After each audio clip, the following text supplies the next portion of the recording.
Well. Welcome to another episode. Episode Jamani. Welcome to another episode, and we are back. Eh. And it's bright and early on this Saturday morning, and yes, I am back to recording again early in the morning because this week has been it has been really long for me and really busy. I've never seen a longer week than this one, to be honest. Hata watu kule Twitter walikuwa nasema kwani hii August haiishi? Because on a serious note, it looks like the final 2 weeks of August were on a serious note very long, especially from Wednesday to today on Saturday. It seemed very long, but anyway, we are here, we're back, and I decided no, I'm not going to be late at here and post on Sunday because I knew tomorrow on Sunday, the 1st of September, I will have some time to record, but I decided to just wake up early this Saturday morning and ensure that we have the episode running as I promised every single Saturday. And we are on segment 3, which the topic or segment 3 is on emotional patterns. And it has been a funny week. I really laugh at how you set up the conversations that I want to tackle in the podcast in every single episode, and every single week I get a reference to what I'm about to talk about before I record.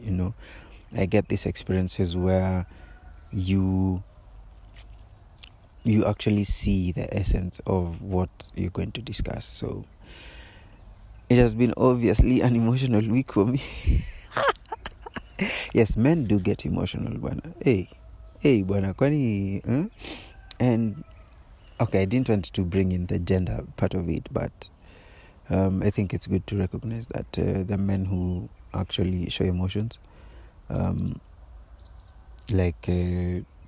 much emotions, the people who do too much emotions, the people who are fairly adequate in showing emotions, and then there are people who try as much as possible not to show any kind of emotions, which, as we can all agree, is not healthy at any point, to try and diminish your emotions from day one to your last day in the grave. One person who believes where people should show their emotions, but not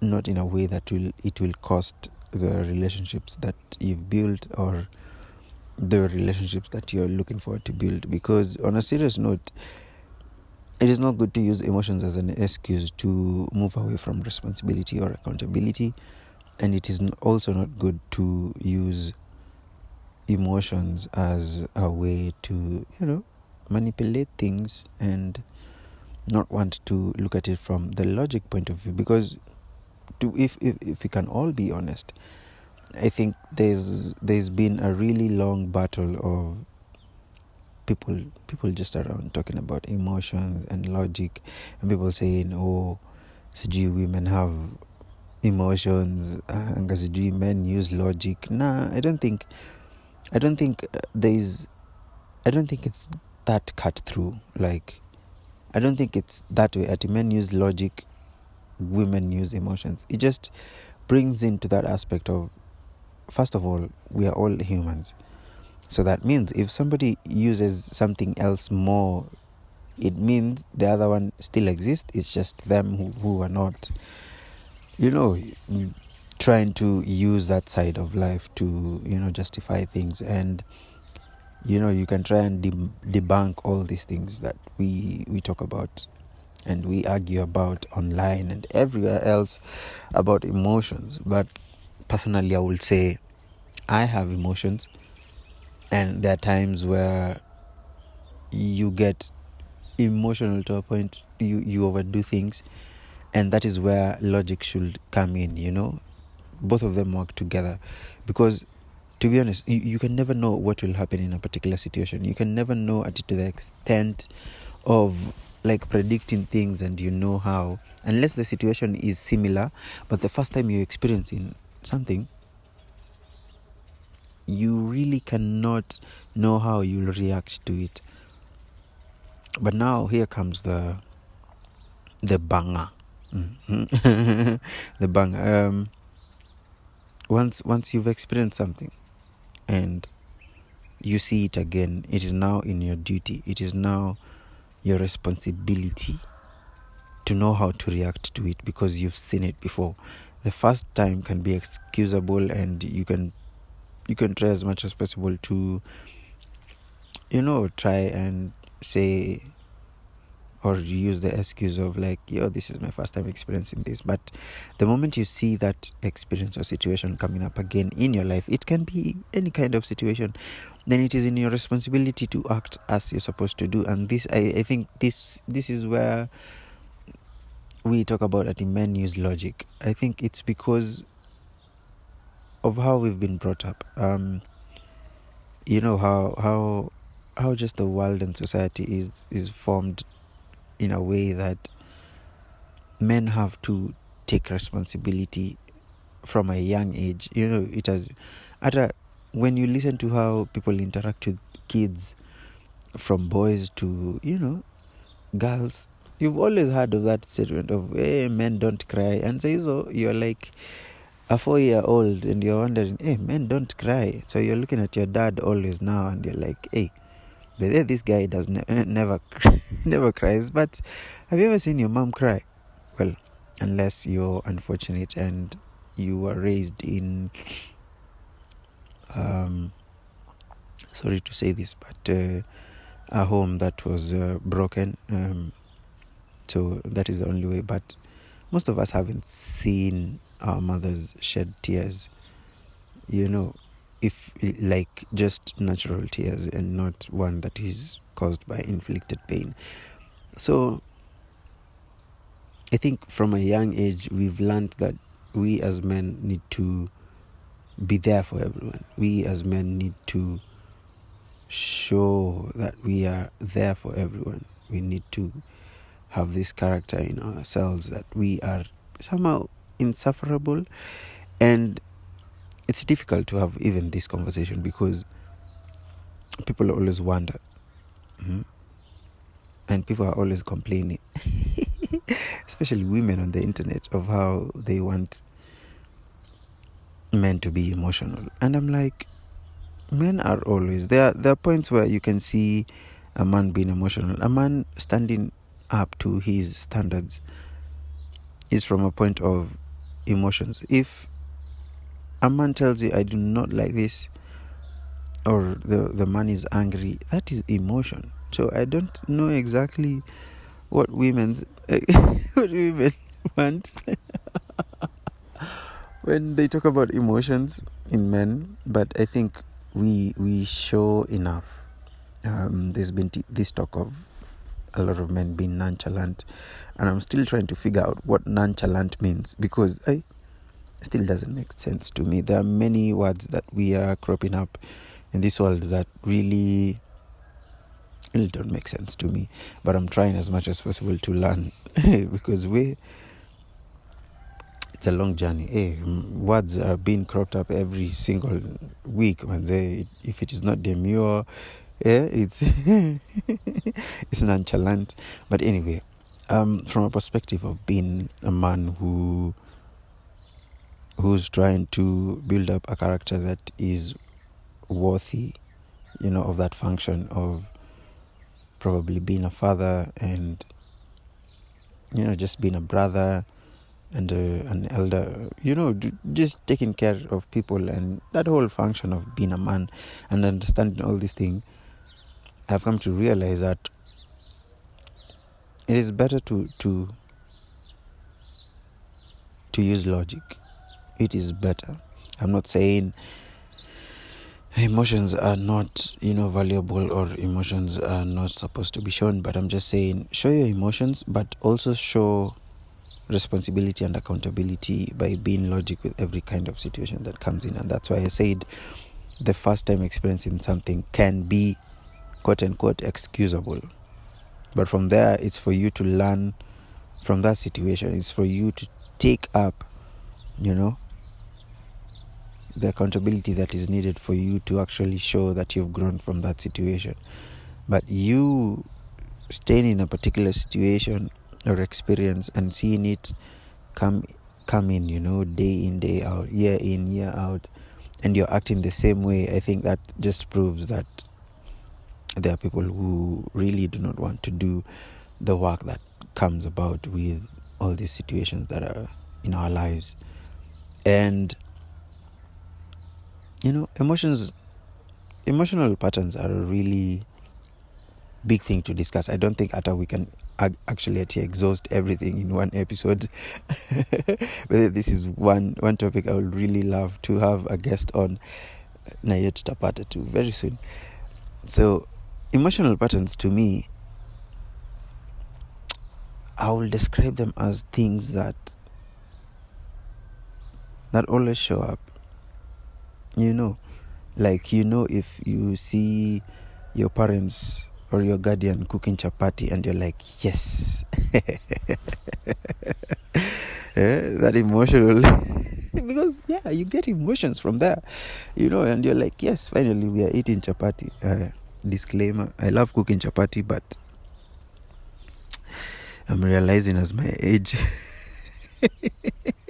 as I'm becoming old, I need to let go of chapati. But anyway, emotions are a very, very complex part of being human, and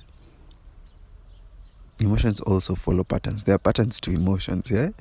So we experience a range of emotions, from joy to sadness, and all these emotions often occur on cycles. And in between there, of course, I think people have heard of the talk of, having emotional intelligence, where you can actually read the situation. You can see how the other person is handling the situation, if it is a conversation point of view, if it is, a confrontational point of view, or just in a whole society, and having that intelligence to know how to act, to actually recognize the other person's emotions too, and also to, take accountability in that situation, is what I would call emotional intelligence.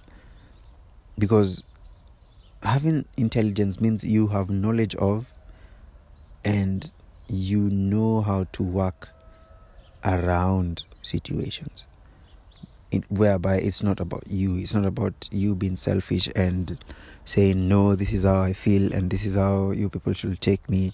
No. That will never be intelligence. Intelligence comes from you learning from a lot of situations in this life, and you can even say there are bits of, experiences that you get in life where emotional intelligence is actually taught to you, like literally taught by somebody, and you sit down there and you're like, wow, I need to learn this and this and this and this, and you take time into understanding that process, and you now take every experience that you have in life as a canvas for you to create that emotional intelligence. There's from that perspective, and then there's the other one where you actually learn things from your own perspective, not somebody telling you do this or do this or do this. It's you, and your brain, how it works and how your emotions works, and then you sit down and you introspect very deeply on how you handle situations, on how you handle people, on how you handle conversations with people, or how you handle yourself when it comes to you interacting with other people. And it brings about the intelligence now. In any way, you can always get to that point of being emotionally intelligent. And being emotionally intelligent, that doesn't mean that you're always 100%. in everything that you do. There are times you slip up. We are humans. We are not perfect in any way. We are not perfect in any way, and this actually reminds me that of some Bible study I was having with a friend earlier this week, and we were talking on the book of Hebrews chapter 12, and it talks about how God chastens people, and chastening means being taught, being rebuked, being in that stage or any situation whereby God actually wants you to be, to grow up on some things. And you sit there and you're like, there are many situations it comes in when you decide to actually move in a different way from how people move in many situations. When you actually come to that conscious decision as a grown-up, where you're saying, I don't want this to ever affect me again. I don't want this particular situation to be a judge, for me and my actions. I don't want this kind of things to happen in my life. I don't like this part of my character, and you need to work on them. I think those are moments that we should cherish as humans, where you come to the realization that you have to become better. Well, unfortunately, in the world that we are living in right now, people have been I don't know how to word this, but people have been convinced that you need to feel how you feel, and people need to take it as it is. I'm not really a propagator of that, or I accept it fully, because such statements, when people tell you that you can feel how you feel and people should recognize it, I think it brings in the point of being so much into individuality, and and it brings in the aspect of being selfish, because it's like people have been told, don't listen to other people, what they feel or how they want to handle the situation. It's all about you. And to be honest, when you think about it, if you're having a conversation about somebody with somebody, and you guys come, of course, to a disagreement or anything, if you stay there and you say, no, this is how I feel, and I don't want to change my mind, and I don't want to, this is, you should accept it as I am, or so do all these stories, then you're not really building up any community. You're actually deriving away all these things that you should be having, and creating a community that will actually serve everyone's purpose, and the other person will obviously feel offended in some way. And if they're also of that, take of like, this is how I feel, they will also say, okay, me, I'm offended, and this is how I feel, and this is, now you see the kind of patterns that we're building here. Patterns that actually are funny to me, because for me, I think we are really, the world is going in a direction that is not actually pleasing to anyone's eyes. I don't think people like where we are headed to, and we are losing a lot of fundamental touch of basic humanity. We are losing it, and we are losing it at a fast rate, which is quite unfortunate. And even in this era of social media and all these things, I think people word out their emotions way too much. I think we are digging ourselves a pit that will be really deep, and it might be hard to move out. So you, as you're listening to this particular episode that you're talking about emotional patterns, where we've been talking about even behavioral patterns, and I'd like to put this kind of thought in your medulla oblongata. Are you, in your situation or in your life or in your experiences, putting up structures and foundations in a way that you're promoting basic humanity? Are you doing the work that is needed for you to move away from any kind of hurt that you have, any kind of traumatic experiences? Are you learning from all of them to become a better human, or are you comfortable with how you are? Are you comfortable with how you act through things? Are you comfortable with how emotional you are. Are you intelligent in everything that you do, in how you think, in how you express yourself? Are you doing all this work for the betterment of the community, or are you comfortable in you being as an individual? Ask yourself such questions when it comes to, this new month that we are setting into, September. And actually, yeah, it's a new month that is coming in tomorrow. So August for me has been a good month. I can say it has been positive. I've really enjoyed my experience with August. I have loved it. I have learned a lot of things. Sometimes I wish I could just record episodes every single day and just put it out there. But there are actually things that I record personally, and I just keep them in another folder, because I think they will be much better to listen to later on. And by the way, it is good, because there's a time I recorded some bit of my experiences last year, and it is in this month, August, that I decided, you know what, I remember I recorded some things before I even started the podcast, and I went there and listened to, there were like 3 to 4 recordings, and I was like, wow. So this is Mungai in 2023. And I look myself right now and I'm like, okay, I think I've progressed well in a lot of matters that concern me, and it is good to actually listen to these things, and you become proud of yourself and the work that you're building up to. So, ladies and gentlemen, as we are moving into a new month, I hope and I wish that you have a fruitful month. I hope anything that happened badly in your August, pole, utakwambia tu pole. Sasa siwezi kununulia chai ama ice cream ndio usikie vizuri. But anyway, I hope you have a beautiful September as we are heading over to the last quarter of the year. I think this year has been really great. Short, but really great in the lessons that we have learned. Really great with me showing consistency in recording episodes for this podcast, and this is where I appreciate and I thank each and every one of you who has been listening through, to the Cordial Podcast with me, Mungai Kang'ong'oi. And as we are heading over to closing of season 1, I'd like to thank you, because it shows growth. It shows that we are moving in the right direction, and we will be there no matter what. It has been a pleasure, guys. We've been talking about emotions.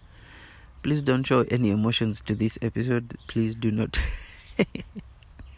Anyway, subscribe to our Spotify channel, or if you use Apple Podcast, you can get it there, the Cordial Podcast.